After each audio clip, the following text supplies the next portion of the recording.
Humano como ventaja competitiva. Seguimos en Gladys en Éxitos. Soy Daira Lambis. Gracias por tenerme aquí en este programa tan maravilloso, tan nutritivo. Y ahora vamos a tomar a tocar un tema que me encanta porque es parte de mi existencia. Ya el hecho de nacer negra dentro de Venezuela me hace parte del movimiento afro en Venezuela, historia, luchas y reivindicaciones. Para ello vamos a conversar con Juan Carlos Rey, antropólogo, profesor de la Escuela de Antropología de la Universidad Central de Venezuela. Ya lo tenemos en línea. Bienvenido, Juan Carlos. Hola Daira, muchísimas gracias. Es un placer estar aquí con ustedes. Un placer. ¿Qué edad tienes tú, Juan Carlos? Disculpa la Yo tengo pregunta. 46 años. Ah, somos contemporáneos. Sí, claro. Qué bello. Y lamentablemente no te veo. ¿Cómo eres físicamente? No, está por teléfono, pero... ¿Eres negro? No. No, pero has estudiado... Y además con este nombre, Juan Carlos Rey, tengo un estigma más bien colonialista. Sí, Ajá. ¿Ok? eso iba a decir yo, exacto. Ok, ¿qué me Pero- cuentas de la historia? Es un tema que creo se toca poco. Siento que hemos dado grandes pasos en Venezuela. Hoy en día hay grupos de gente negra. No sé si has visto a unos niños que se llaman Cuéntamelo Afro y tocan temas como bien profundos acerca de su negritud y de cómo los atraviesa. ¿Cómo has visto tú ese tema? ¿Se toca, no se toca? Siento que eh, en algún momento pues, fue como un poco invisible desde mi punto de vista. Sí, por supuesto. Ese fue un tema, yo diría más que invisible, invisibilizado. Es un tema que fue por mucho tiempo tabú. Por mucho tiempo en Venezuela nosotros vivimos bajo un discurso homogenizador. Venezuela era una nación mestiza y en Venezuela muchas veces decíamos no hay racismo. Ciertamente los procesos históricos en Venezuela han sido diferentes a los procesos de lo que nosotros pudiéramos ver históricos del racismo o las discriminaciones en otros países. Sí, tenemos Pero otra historia. desde hace un buen tiempo también, en los últimos, pudiéramos decir, años, ha surgido un movimiento de reivindicación de nuestras diferencias en función de construir nuestras fortalezas como nación. Venezuela como nación multiétnica y pluricultural se ha redescubierto y en este redescubrimiento no es un redescubrimiento de nuestras diferencias para separarnos, sino para más bien afianzarnos en esto que nos caracteriza, en ese mosaico de lo que somos. Y en este mosaico de lo que somos, obviamente, todo el movimiento afro tiene una importancia fundamental. Sí, mira, casualmente estamos conversando con Gladys sobre hay personas que no lo entienden y piensan que es un tema que no debería como destacarse tanto Como tema, o sea, porque esto parte, a ver, y te saludo también, Juan Carlos. En YouTube me puse a revisar y me encontré con episodios incómodos entre entrevistados y entrevistadores. Y uno de esos episodios es de, por ejemplo, en algún momento, hace cierto tiempo, hace unos años, de 60 Minutes, ¿no? Ese programa famoso de Estados Unidos, el periodista Wallace con Morgan Freeman. Morgan Freeman, Y que es un afroamericano. Exacto. Y entonces le preguntó sobre el mes de la historia negra y qué pensaba. Y él le dijo, ridículo. Y le dice, ¿por qué? Bueno, existe un día de la historia blanca, un mes de la historia blanca. Entonces, bueno, ahí él trata de justificarse, si lo va dejando como en silencio, ¿no? Va perdiendo argumento el periodista, porque además él le dice, bueno, yo soy judío, entonces existe un mes de la historia judía. Entonces él dice, no, ¿quisieras un mes de la historia judía? Bueno, no, yo tampoco lo quiero. Porque entonces, ¿qué podemos hacer, no? Para que la gente tome conciencia y que definitivamente se pueda trabajar el tema del racismo que existe y la discriminación. Todavía está muy vigente, lamentablemente, en pleno siglo XXI. Y él le dijo Ujú. que deje de ser tema. El día que esto deje de ser tema, evidenciará que ya para todos no es relevante si eres negro o eres blanco. Y es un punto muy válido. ¿Cómo lo ves? Eso, en mi criterio, es un punto válido, pero yo siento que es interesante cuando una persona negra asume esa actitud. Pero va a dejar de ser tema cuando las personas utilizan tu color de Claro. piel o tu cabello para discriminar o para asumir cosas. Por ejemplo, aquí en Estados Unidos es muy común que una persona caminando en la noche, una persona negra caminando en la noche, sea sospechosa de algo y Sí. te metan preso y te caigan a golpe. Entonces, cuando dejen de existir esos hechos, porque no es que nos los estamos inventando, Y estigmatizaciones. exacto, creo que también se va a dejar de hablar. Juan Carlos, ¿tú qué opinas? Sí, mira, todo esto depende de nuestro enfoque y nuestra perspectiva. Y nuestra perspectiva sobre todo es cómo construimos comunidad, ¿sí? Es quiénes somos. Somos todos iguales, tenemos o reivindicamos nuestras diferencias, ¿no? Ciertamente ha habido procesos históricos diferenciados. La población africana que fue esclavizada al menos desde el siglo XVI y tuvo un proceso de esclavización muy fuerte hasta mediados del siglo XIX, por lo menos después sufrió grandísimos procesos de discriminación en todo el occidente, en todo lo que también somos nosotros. Ujú. Entonces, la pregunta es, hoy día, cuando vamos a construir en función de un pasado que debemos reconocer o vamos a construir en función de un presente donde todos queremos ser iguales. Me Es encanta y ahí lo complicado. atrapo un segundo, profesor, porque tenemos que correr. Ya nos pusieron la música, tenemos que hacer la pausa, pero al regreso continuamos. Espacio para conectar.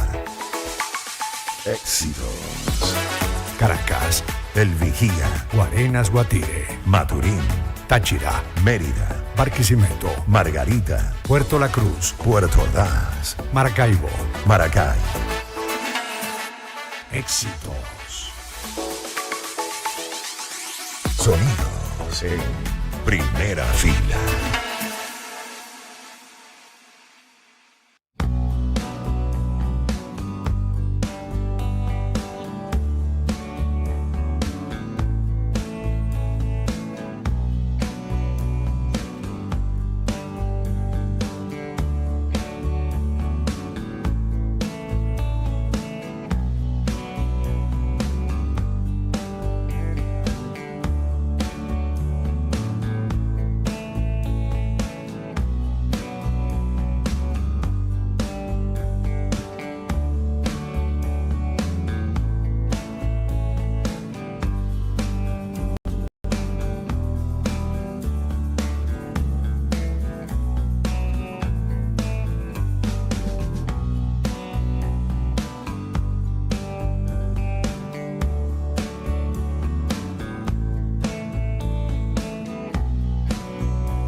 Espacio para conectar.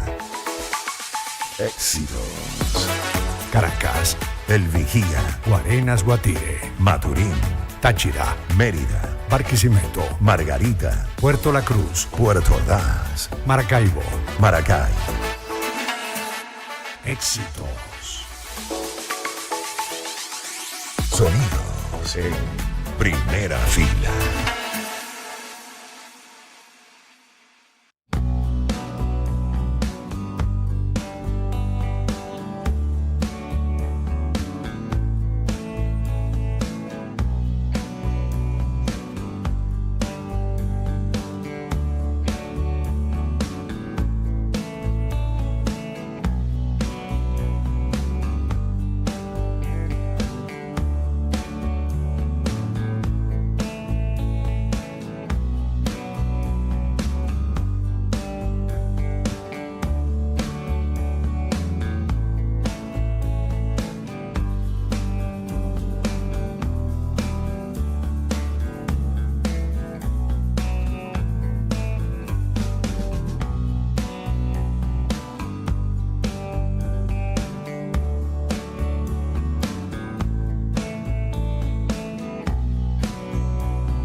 Hagamos equipo. talento humano como ventaja competitiva. Seguimos conversando con Juan Carlos Rey sobre el movimiento Afro Venezuela. Y te cortamos, Juan Carlos. Continúa con eso tan importante que tenías para decir. No, sobre todo yo lo que estaba comentando, ya que tú hablabas de Morgan Freeman y el tema de la normalización quizás, o de la invisibilización de la diferencia racial, que es verdad, de nuestros principios más básicos que todos deberíamos manejar, todos los hombres y mujeres somos iguales. Sin embargo, hay unas diferencias visibles que tienen todo un carácter histórico de discriminación y opresión. Entonces, ¿cómo hacemos para manejar esto? Negamos ese pasado y negamos esas relaciones que de verdad existen en la calle, que muchas veces son sutiles, muchas veces son un poco escondidas. Yo no sé si en tu experiencia de niña, por ejemplo, habrás vivido ese tema de que digan, no, por ejemplo, el que tiene el pelo malo. ¿Qué es tener el pelo malo? Tener el pelo Cuéntanos malo que acabas de soltar ya, Sí, profe. mira, justo le estaba comentando a Gladys que ni siquiera de niña yo crecí pensando que mi pelo era malo y que además mi mamá debió haberse casado con su novio anterior a mi papá, que era blanco y de cabello liso. Y le decíamos a mi mamá, mamá, pero ¿por qué no te casaste con él? Tuviéramos el pelo liso. Una locura. Y hace nada, un par de meses, una amiga me está comentando de su hijo que tiene 10 años, le está empezando como mal sudor. Y me dice, no, es que Sebastián está oliendo a negrito. Y yo, así mirándole fijamente a los ojos, le respondí, cuéntame cómo huelen los negros. Ay, así como haitiano. Yo tengo un olor, yo soy negra, y tengo un olor probablemente parecido al tuyo. O sea, no entiendo cuál es la diferenciación. Y ahí se puso nerviosa, y así vamos soltando cosas como merienda de negro, mejorando la raza. Te tienes que casar un blanco para que mejores la raza. Qué fuerte. Y la de trabajando como negro para vivir como Trabajando, blanco. una amiga me dice, pero es que lo vivo todos los días. Una amiga, ¿cómo está? Aquí trabajando como negra para vivir como blanca. Yo, Dios mío, por los clavos de Cristo, por favor. Pero fíjate que este normalizado está, es parte de hasta de un argot, ¿no? De una cultura. ¿Cómo lo ve, profe? Porque no nos damos cuenta y quizás no se hace con ninguna mala intención, pero hay un dejo ahí que además a quien está, ¿no? En este caso estamos hablando, por ejemplo, de la comunidad negra en general y que puede haber gente muy sensible que dice, wow, pero ¿por qué? ¿Por qué utilizar ese tipo de no, la gente de lo expresiones? dice de expresiones que yo siento que no lo hacen con mala intención. Está tan normalizado, sobre todo en edades de entre 70, 60, 50 años. Es muy normal y ellos lo lanzan así como que si fuera... Y viene la Z, la generación Z disruptiva, más bien cuestionando eso, incluso al punto de que más bien son pro política de cancelación. Ajá, ahí lo dejo, profesor. Exactamente. Bueno, pero ahí lo que tenemos que pensar es que cuando se generan estas expresiones tienen un origen histórico y debemos reconocer nuestra historia. Nosotros tuvimos, en el caso venezolano, pudiéramos decir que unos 300 años del periodo colonial donde la sociedad se organizó en función de la diferencia racial. Esa sociedad de castas, donde había blancos, negros, indígenas y los pardos, que eran la mezcla entre ellos. Pero era una sociedad discriminatoria y donde el ideal era mientras más blanca fuera tu piel, mientras tu origen fuera más blanco, eras dentro o estabas más cerca de los sectores altos de la sociedad. Eso nosotros todavía tenemos herencia de esa visión. Sin embargo, obviamente desde las guerras de independencia, la guerra federal, incluso toda esta transformación social de Venezuela que hay en el siglo XX, esto se ha ido matizando, se ha ido escondiendo, pero aún hoy tenemos vestigios de esto. ¿Y qué es lo que pasa? Que muchas veces nosotros, quienes no somos afrodescendientes, quienes no somos negros, sentimos cierta incomodidad, diría yo. Incomodidad e incluso hasta culpa, en el sentido de, bueno, hay toda una historia de opresión y de explotación y de discriminación frente a la población negra, pero yo no soy así. Sí, que empiecen y que no, yo tengo amigos negros, no es necesario que hagan la salida. Exacto. Exactamente. Ahí hay un dejo exactamente discriminatorio, racista. Exactamente. Es increíble porque está muy arraigado. pero nos sentimos mal cuando nos cuestionan eso y cuando nos hacen ver que somos racistas. Porque ser racista es algo horrible y nos han enseñado que ser racista es algo horrible. Entonces, cuando alguien nos cuestiona y nos hace ver que, mira, tenemos comportamientos racistas, prefiero, como el avestruz, esconder la cabeza debajo de la arena y negarlo y decir, no, pero eso es en el pasado, ahorita no, ahorita todos somos iguales. Y sabemos que hay unas condiciones propias que han marcado la discriminación. Y por otro lado, hay algo muy bonito y muy interesante, que es que han surgido estos movimientos de reivindicación de la negritud, la reivindicación de lo afro, como una respuesta a la discriminación.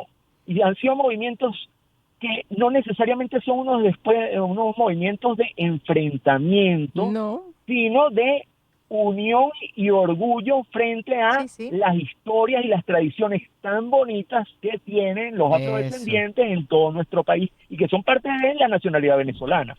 Bueno, dentro de las diferencias de la nacionalidad venezolana. Podríamos quedarnos con usted mucho más, Es por muy supuesto. complejo Un este tema, fascinante. extenso, profundo. Fascinante. Además, mientras él iba hablando, yo pensando, por ejemplo, también en lo que es la tendencia hoy en día, que hasta se les llama generación de cristal a estos jóvenes, la centenia, la generación Z, porque viene defendiendo esto. Sí, Y a mí me incluso- dicen, ay, ahora tú eres generación de cristal cuando hablo de Sí. racismo, y la verdad es que no, es simplemente es la reacción de lo que habla, me siento mal, me incomodo y reacciono. Claro, y ataca. Ataque. Claro, porque además el ataque es, pero por favor, toda la vida ha sido normal eso y que no hay maldad. Esto es parte de Exacto. nuestra Ay, cultura. nosotros los venezolanos somos así. Exacto, y listo, y aquí no hay maldad, así que deja de ser generación de cristal. Y más o menos esa es la respuesta que se Sí, da. sí, Y cuando sí. lo que hay que identificar y más bien corregir, y por qué no, cada día evolucionar, pues, y ser mejores personas y que esto Exactamente. verdaderamente deje de ser un tema porque entendimos, respetamos esa diversidad y no es punto de conversación, no es punto de nada. Exacto, yo siento que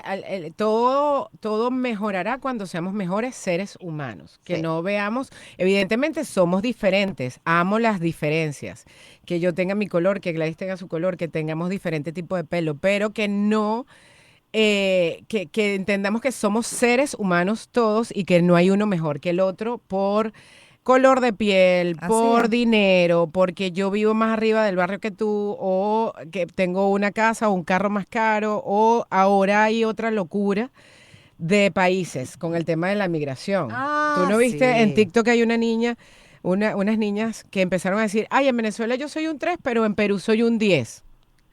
Explícame eso no lo he visto. la locura. Eso es un trend Qué de fuerte. TikTok. Entonces, ellas se creen mejores Claro. porque son venezolanas, viviendo en Perú, faltándole el respeto a las mujeres peruanas. Obvio. Una locura. Entonces eso también es xenofobia, Claro. discriminación Absolutamente. racial, un tema súper complejo que Sí, eso es bueno. un menosprecio, eso es violencia. Sí. De una forma, ¿no? En este caso verbal, obviamente hay mucho ahí que atrapar y que Juan pena, Carlos, qué pena, qué vergüenza, porque además No sé si hay tiempo de hacerle otra pregunta. Trata de ser lo más conciso posible en base a la historia del ser humano. ¿Por qué seguimos persistiendo en este tipo de comportamiento? O sea, el ser humano en sí es intrínsecamente malo o ¿de dónde inhumano. ujú, Bueno, esas son de las preguntas que se han hecho los filósofos desde la filosofía política a lo largo del tiempo. Hay quienes dicen que son intrínsecamente malos o intrínsecamente buenos y lo que nos hace malos es las condiciones en las que vivimos. Pero en todo caso, el ser humano construye. ¿Y qué construye? Su comunidad y su grupo en función de rasgos comunes y rasgos diferenciados. Somos producto de nuestra historia, pero también podemos construir nuestro futuro. Claro. Entonces, aquí Hermoso. la clave, sobre todo para Venezuela, que es el tema que a mí me interesa, y por eso, aunque yo no sea afrodescendiente, me importa este tema, es que cómo construir un país unido, armónico, pero un país que reconozca sus diferencias. ujú. Un país Claro. que no se borre en que todos somos iguales y todos vamos a vestir igual, todos vamos a ser del mismo color. Uy, no. No, un país donde nos No. reconocemos en este gran mosaico que somos, que tenemos historia común y que hemos tenido nuestros desencuentros, pero en el futuro lo más interesante sería que nos encontremos para construir el país que queremos. Totalmente. Y mejor mensaje imposible para cerrar el programa de hoy, además con la Agradable compañía de Daira Lambis como coanimadora hoy, que se repita, ha sido un placer. Ay, muchas gracias. Ya se acabó. Ya se acabó, sí. Ya no van a poner la música de terror. Gracias, Juan Carlos. Yo soy Muchísimas gracias a ustedes. orgullosamente afrovenezolana. A pesar de que tengo padres colombianos, yo no hay manera que me identifique como colombiana porque, bueno, nací y Criada. me crié Sí. allí, pues como la arepa. Sí, Y saliendo del país, mucho más. Yo antes no comía tanta arepa como la que como Ay, ahorita. qué rico, además la arepa siempre es bienvenida. Gracias, profe, por haber estado con nosotros estos minutos, además haber aportado un contenido de valor para la audiencia, para todos, y como siempre digo, como reflexión obligatoria, como tarea para la casa, a ver si, bueno, día a día, pues sin duda hacemos ese gran esfuerzo de ser cada día mejores personas. De mirarnos como seres humanos, de abrir nuestro corazón y nuestra mente, así como nos abrimos a la tecnología, a los avances de la tecnología, a las redes sociales, a la inteligencia artificial, abrir nuestra mente y corazón a los seres humanos y aceptarnos como somos. Literal. Y para cerrar, Dairi, vamos a poner a Jorge Drexler. Me haces bien. Eso has hecho tú hoy.